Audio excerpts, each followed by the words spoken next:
श्री स्वामी समर्थ. नमस्कार मंडळी. आज दीप अमावस्या. ही संधी सोडूच नका. आईने मुलांसाठी नक्की हा प्रभावी उपाय करा. हा कणकेच्या दिव्यांचा प्रभावी उपाय सर्वांनी नक्की करा मुलांच्या प्रगतीसाठी. तुम्हा सर्वांचे माझ्या चॅनलवर मनापासून स्वागत आहे. आज तुमच्यासाठी नवीन व्हिडिओ घेऊन आलेली आहे. व्हिडिओमध्ये सांगितलेली माहिती नक्कीच तुम्हाला फायद्याची ठरेल अशी आशा आहे. आजच्या व्हिडिओमध्ये जाणून घेणारी माहिती ही खूप महत्त्वपूर्ण आहे. आज दीप अमावस्या आहे. सगळ्यात आधी सर्वांना आजच्या दीप अमावस्येच्या खूप खूप शुभेच्छा. आजपासून श्रावण मासारंभ आहे.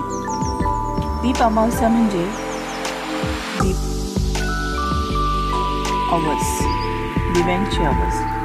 दिवा जो आपल्याला अंधाराकडून प्रकाशाकडे घेऊन जातो, मार्ग दाखवतो आणि आपण जी सेवा करतो ती सेवा देवांपर्यंत पोहोचवण्याचे काम दिवा करत असतो. म्हणूनच दिव्याला अनन्यसाधारण महत्त्व आहे. आपण लहानपणापासून शुभम करोति कल्याणम म्हणतो, हो ना.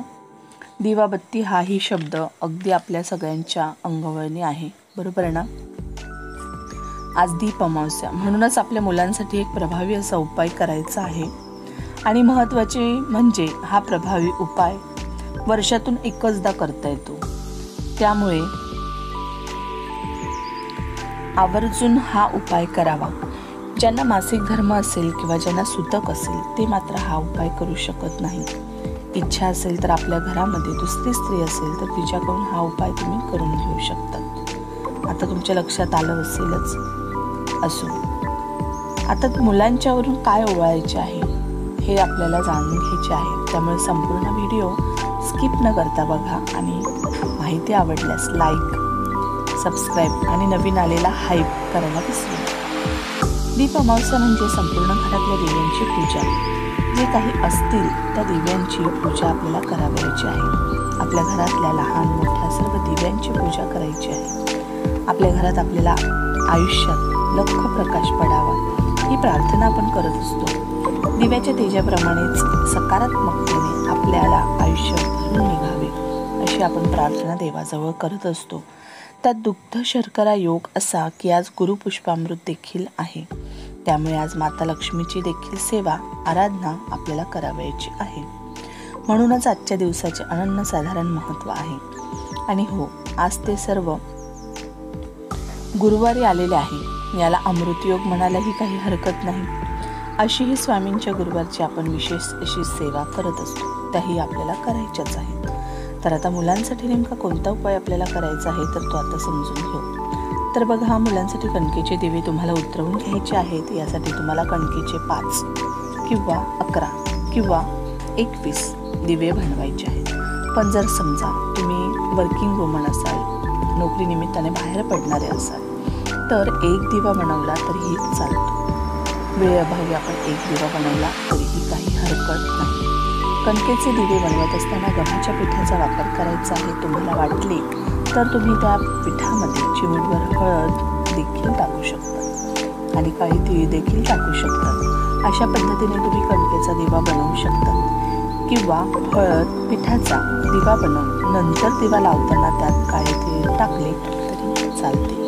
आता दिवे कसे बनवायचे हे तुमच्या नक्कीच लक्षात आलेले असेल. तर साधारणतः काय करायचे, संध्याकाळनंतर रात्री 12पर्यंत तुम्ही कधीही हा उपाय करू शकतात. तुम्हाला 2 मुलं असतील तर वेगळे दिवे घेण्याची गरज नाही. तेच दिवे तुम्ही 2ही मुलांवरून उतरवले तरीही चालते. आता दिवे उतरवताना आपल्या मुलांना बसायला आसन द्यावे, पूर्वेकडे तोंड करून बसावे.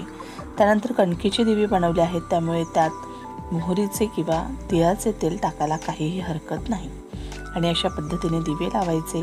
तुमच्याकडे पिवळी किंवा काळी मोहरी असली तर तेही तुम्ही त्याच्यात टाकू शकतात.